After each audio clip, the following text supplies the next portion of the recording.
So right now it's August 5th, about 11 p.m. and I got this. This is for saying that I hope something bad happens to Chris in a very, I would say in a very joking manner, but that doesn't necessarily matter that I'm joking. And I feel very kind of like, you work so hard, you know, you do all this stuff and then you kind of do something on a very popular subject and it kind of just gets carried by the search results. Everyone's searching for it, so they find you. And then you get kind of, you know, blown up, and anybody can do this, you know, I'm not special, but then it continues and you get stressed out, you watch it grow, and then you start on the new video and it's even more stress. It's like, is this gonna do good? Is it gonna flop? And then you move on and you do another one. This one too, is it gonna flop? Nope, it didn't flop. The success isn't guaranteed. So it's a very stressful back and forth. Is it gonna work out? And it's kind of, you're working very hard to manage all these things and go through this and do all these other things and to think about what you want to do and what you're gonna do next and what you should focus on the most, and then YouTube just drops down in and they shut it all down. And they're just like, nope, I don't like that. To be fair, that is an over-exaggeration. The guidelines for YouTube, if you didn't know this, it's basically they can ban you for doing almost anything. And a lot of the stuff that they can ban you for isn't being banned. So they can ban you for street fights. If you upload a video of a street fight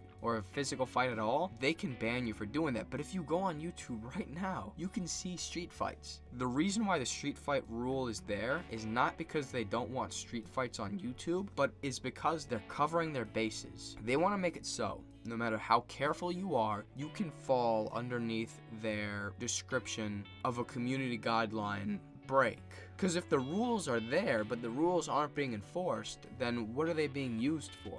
Besides to target individual people. Now, that being said, this is harassment. I'm sure people get struck for this probably more than anything else. You know, I said I wanted something bad to happen to Chris, and that's why I got striken down, to my best knowledge. You know, even without the strike, this was supposed to be the last installation, the third and last installation of, for me, the Chris Chan stuff.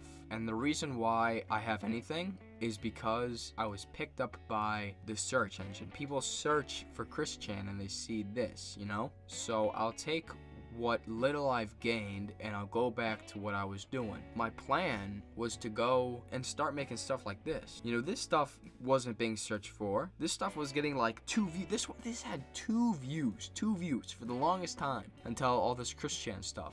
And the sad truth is just nobody sees this stuff, even though it's very interesting to me and it's what I put my time into, but it's kind of just a way to fill the air between controversies, because after Chris, there's going to be a whole new controversy. There's going to be a whole new whatever, and you know, maybe if I'm quick enough to give my opinion and informed take on it, maybe I'll succeed. But until then, for a while, I think it'll be normal quality, whatever, but not as popular. And then once a new controversy drops, it'll go up a little bit because that, and I think that's where the growth is.